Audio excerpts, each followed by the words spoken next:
Hi guys, my name is Alexus and I am a fourth year PhD student at the University of Hawai'i at Manoa studying Biological Oceanography. And today I wanted to go over the graduate school application process for applying to University of Hawai'i at Manoa, specifically in the Oceanography department. Okay, so step one, let's say you're interested in earning an advanced degree in oceanography at the University of Hawai'i at Manoa. The first thing to know is that we have three different divisions within our Department of Oceanography. Our three different divisions are Biological Oceanography, which is what I study, and that is going to be most similar to marine biology. We also have Physical Oceanography, which may be more of interest to you if you're interested in physics, have a background in physics, and maybe you care about like the ocean and atmosphere, ocean circulation, or studying waves and things like that. We also have marine geology and geochemistry. So this may be more interesting to you if you have more of a background in geology or like ocean sediments, or maybe you're really interested in chemical oceanography. So like oxygen, iron, trace metals,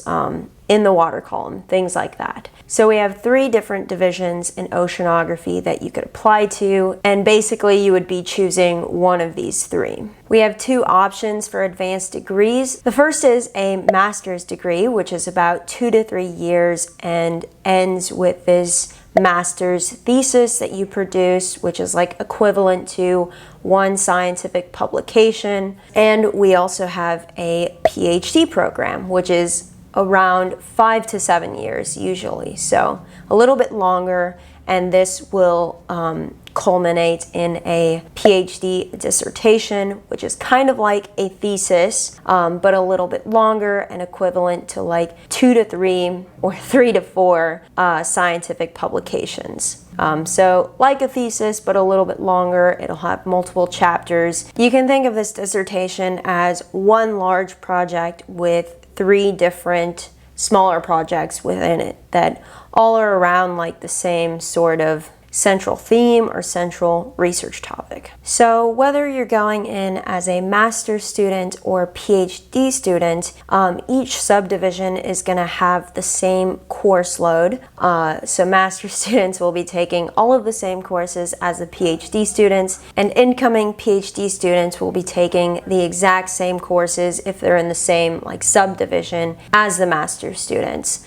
So this means that for a master's, it's pretty course heavy, and it's also pretty course heavy for a PhD, hence why the PhDs are a little bit longer, like 5 to 7 years, because you have the first about 2 years that are really course heavy. And I also wanted to mention that for the UH Oceanography department, you can apply straight to a PhD program without first having a master's. You can also apply to do a master's en route to a PhD. It really just depends on you, your preferences, and your faculty or committee and what they think is best for you. So I wanted to go over some of the common core coursework that you would be taking as a master's or PhD student in oceanography. The first is Physical Oceanography, so you'll be learning about ocean circulation, things like that. The second is Geological Oceanography, so here you'll be learning about the sediments, rocks,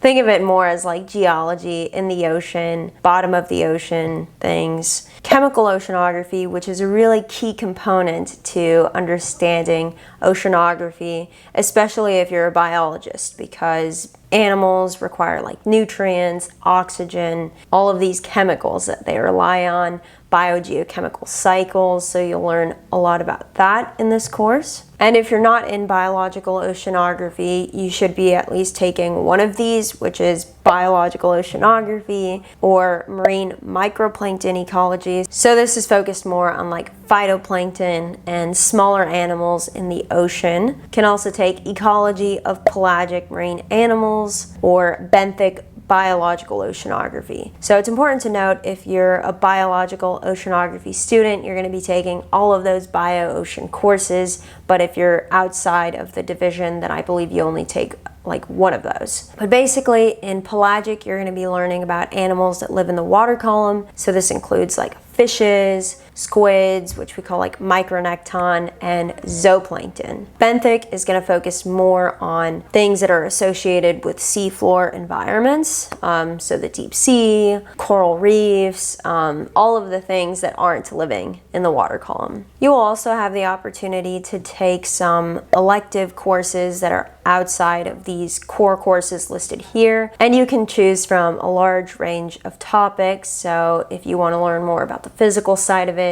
chemical or like mathematical modeling and statistics, or you can do all of that. There are also a few requirements that you have if you're in the ocean department. The first showing that you are proficient in using a computer when it comes to like managing data. Yeah, using a computer and computer programming. You are required to take at least one statistics course. A really popular one among the ocean students is this R course, because most of the students are using R, especially the bio students. So that's one option. This is an oceanography degree, which means you also have a 30-day ship time or field work component that you need to satisfy in order to get your degree. So this just means 30 days on a cruise or doing field work.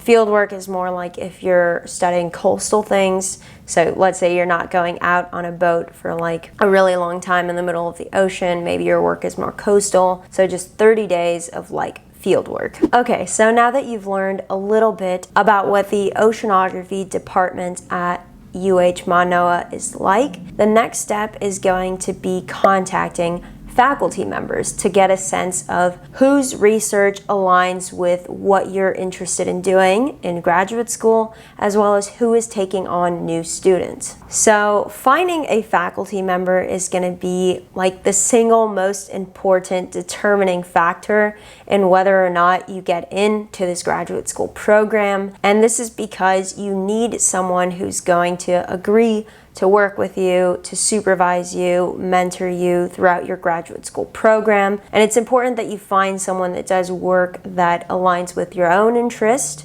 so they can be a good like advisor and mentor to you, but also someone that you work well with and someone who is accepting students. So sometimes you may find a really great faculty member, but maybe they have so many students and they're not really looking for more, or maybe they're close to retirement and don't really want to take on any new students. Maybe they just don't have the funding to take on another student, and that can really affect whether or not they're taking on or looking for new graduate students. So one of the most important things when you're applying to graduate school is finding an advisor that's willing to take you on, and also funding. And these two kind of go hand in hand. So there are a few different ways that you can fund your graduate degree in oceanography. The first is a TA-ship, which is a teaching assistantship. So this means that you TA courses in the oceanography department. You're contracted to work 20 hours per week, but sometimes it can take up a lot of your time, and the rest of your time will go towards your own research. But you do have this extra like teaching assistantship responsibilities compared to people that are on RA ships, which stand for research assistantship. So these people come in likely because their advisor has money to hire grad students from a larger project. This is how I came in on the deep sea mining project. They had a lot of money from this grant to hire or accept 3 new grad students from like different labs. I was one of them, which meant that I only had to TA 1 semester, like my very first semester. But being a research assistant is really nice because you get to focus all of your time and energy just on doing your own research. You don't have any additional teaching responsibilities. But keep in mind that if you would like to be a TA and gain that like teaching experience, if you want to become a professor down the road, that can be a very valuable experience. But those are the differences between a TA ship and an RA ship. There's also other opportunities for funding through external and internal fellowships. So some examples of external fellowships can be the NSF GRFP, which is the National Science Foundation Graduate Research fellowship program. This is a very prestigious fellowship for a graduate student, and it's how I am currently funding my graduate school career right now. There is a Noah Nancy Foster Fellowship, the Fulbright, as well as the Hawaii Sea Grant, which offers fellowships to graduate students. You can look into those. If you're interested in applying to the NSF GRFP as an undergrad or first or second year graduate student, check out the video that I did on the application process. I think it could be really helpful if you're thinking about applying to that. If you are successful in gaining funding from these external fellowships, this could be really good. It can maybe like influence whether or not you get into a graduate program, because let's say you find a faculty member whose research interests align perfectly with what you want to do. You've interviewed and talked to them and they really like you. You guys get along really well, but maybe they just don't have the funding. So the timing isn't right for them to take you on. However, if you go and apply to your own funding, bring that to them, they'll be more than happy to take you on. So it's really important, if you can, to apply to certain fellowships, because it can really influence your decision on like whether you get in or not. Other options are like internal fellowships, which can help support graduate students, new, incoming, and current. So currently, I know that UH Manoa has the UE Hero Fellowship, which is funding new as well as current graduate students, and also the Hau'oli Mau Loa Fellowship. Hope I didn't ruin that. But I believe the requirements for applying to the latter is that you had to have graduated from a Hawaii high school in order to apply. Something like that, but be sure to look into the requirements before applying for either of those. But we do have a few options for funding. Funding and faculty are the most important things when you're applying to any graduate school program. And if you need more help on how to contact faculty that you're interested in working with in graduate school, I've done a whole other video on that, how to email potential advisors, that you can look into after this one, and yeah, start from there. So now that you've got an idea of some of the different faculty members, maybe you've looked through the lab pages, you know a little bit more about our department, the next step is looking at the Ocean website admissions page. So you're going to find information such as the graduate student handbook for the most recent year, and you can kind of read all of the requirements and everything that you'll need to know for going into a master's or a PhD program. They'll outline the different courses that you need to take. So it is important to know that when you're applying to an advanced degree in oceanography, you don't necessarily need to have an undergrad degree in oceanography, marine science, or ocean sciences. That's really not necessary. You could, and that would be good, but most people don't. Most people are coming from backgrounds such as biology, zoology, wildlife biology, ecology, evolutionary biology, chemistry, geology, geosciences like earth sciences, math even, microbiology, really just a whole mix of things, like so many different backgrounds. The most important thing is that in your undergrad, you've taken core courses that are like fundamental to what you'd like to be studying in the future. So for example, my undergrad degrees were in ecology and evolutionary biology and molecular and cellular biology, and I had minors in marine science and biochemistry. So it all kind of like comes together, because now I'm studying molecular ecology and like deep sea ecology, zooplankton. So somehow everything that I've done in undergrad has like kind of helped me to understand and be able to like succeed in the field that I'm positioned in right now. So even though you can come from a wide variety of academic backgrounds, it's really important that you have these undergrad prerequisites that the department is looking for, that they think are like key and fundamental to a career in oceanography. And the first is going to be math. So you're required to have 1 year of calculus, ideally through differential equations and vector calculus. And let's say you're accepted into the oceanography department. One of the first things that you'll be doing is taking this math proficiency exam, which will go over a few different topics in math and calculus and kind of determine whether or not you need to take this math class for grad students, which is like kind of to catch you up on all of these things that you didn't take or maybe didn't learn as well as you should have. Luckily, I did well enough on the proficiency exam that I did not have to take this course, which was really nice, and I felt that the most math-heavy course or core course that I had to take was physical oceanography, because physics requires a lot of math, requires a lot of calculus to use and understand these equations that are applied. And I felt like in that class they kind of gave you all of the refreshers that you needed to know on math and calculus in order to understand what was going on in these equations. So that was really helpful. And in addition to math, you'll need 1 year of physics. Physics is really important for understanding oceanography, ocean circulation, currents, things like that. So no surprise that physics is required, even if you're interested in biology. And you also need 1 year of chemistry. Chemistry is also really important to biology, right? It affects nutrients and how they're transported throughout the environment. How they get to animals, how animals are influencing the chemistry. So also no surprise that you need to understand chemistry. You will be happy to know that the GRE is not required to apply to UH Manoa, Department of Oceanography, but there is a requirement for the TOEFL test, I think that's how you say it, for international students if their college or university was not English speaking. My partner is an international student from Germany. She had to take the TOEFL test, and she did a whole video explaining how to prepare for it.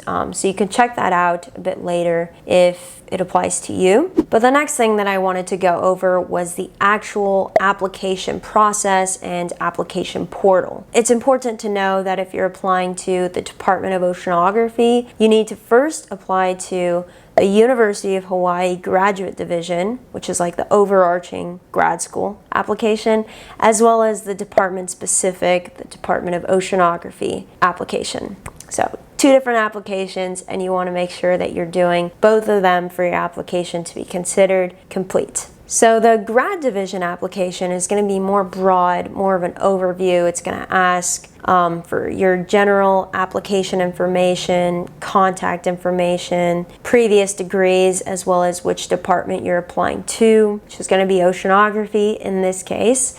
And it has an application fee of $100. This is where you'll also need to upload the official or unofficial versions of your transcript. For the most part, unofficial is fine, but if you do actually get accepted, they need to see your official transcripts. And for international students, as I mentioned, you need that TOEFL test, residency declaration, proof of sufficient funding to cover you while you're in grad school, because as an international student, you're legally not allowed to work any other outside jobs or have any other income other than your graduate school salary, which is pretty challenging. And also, other standardized test scores. So the Ocean Department application is going to be more of the typical grad application that you're thinking of. So it's called the Graduate Program Supplemental Information Form. So it's going to be asking which division out of the 3 that you're applying to, so physical, bio, or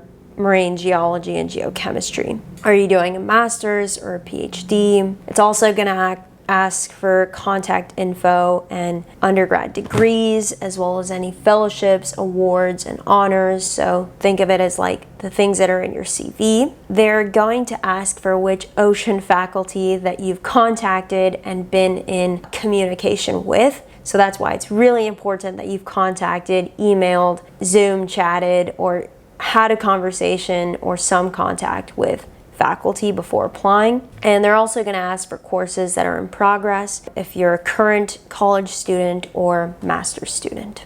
The next part will be the statement of objectives form, which is basically our statement of purpose. It has a different name, but essentially serves as like the same application essay. You could think of it as a cover letter, and you're going to want to be outlining your research interest, your ultimate career goals, and why you want to go to this particular school, this particular program, and this particular lab. So this video will be a little bit too long if I go into detail about all of this, but if you need help crafting a really outstanding statement of purpose, check out the recent video that I did on that, where I break it down and give you an example of the statement of purpose or statement of objectives that got me into the University of Hawai'i at Manoa. The next part of the application is going to be the graduate assistantship application form. So this will be asking how you plan to fund your graduate degree. Do you have outside funding that you're bringing in or have applied to? Do you plan to be a graduate assistant, a TA?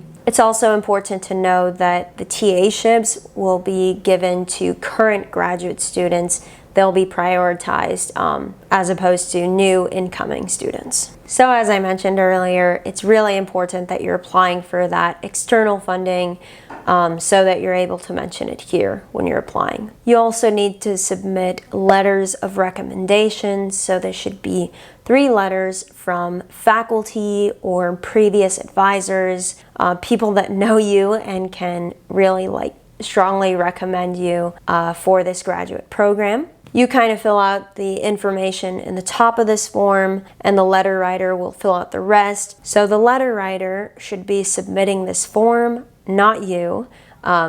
They should be submitting it. You should not be seeing it, to Kristen Momohara, who is kind of in charge of all of these applications. So you can find her email at the UH Manoa Department of Oceanography. And again, transcripts, official or unofficial. Okay, so once you've filled out both portions of the application, the grad division, as well as the department-specific application, the next step is going to be submitting your completed application. UH Manoa Department of Oceanography does accept students in the fall and the spring. So the fall deadline is usually around December 15th. And the spring deadline is around August 1st for international students, or September 1st for US applicants. So yeah, keep those deadlines in mind, and remember that you can contact Kristen at any time. She is an Ocean staff member, and she's here to help grad students, both incoming and current. Okay, so now you've submitted your application. It's complete, all done with, and you're just waiting. So it's a little bit annoying, but admission decisions are released 2 to 3 months after you submit the application. So if you're submitting for a fall start, you're submitting it in December, and you won't really be contacted about it until February or April. So it could be a really long time before you hear back. But during this time, while you're waiting, it's really important to keep in contact with the faculty member that you've applied to work with, because let's say you've applied for external funding like the NSF GRFP or the Hawaii Sea Grants.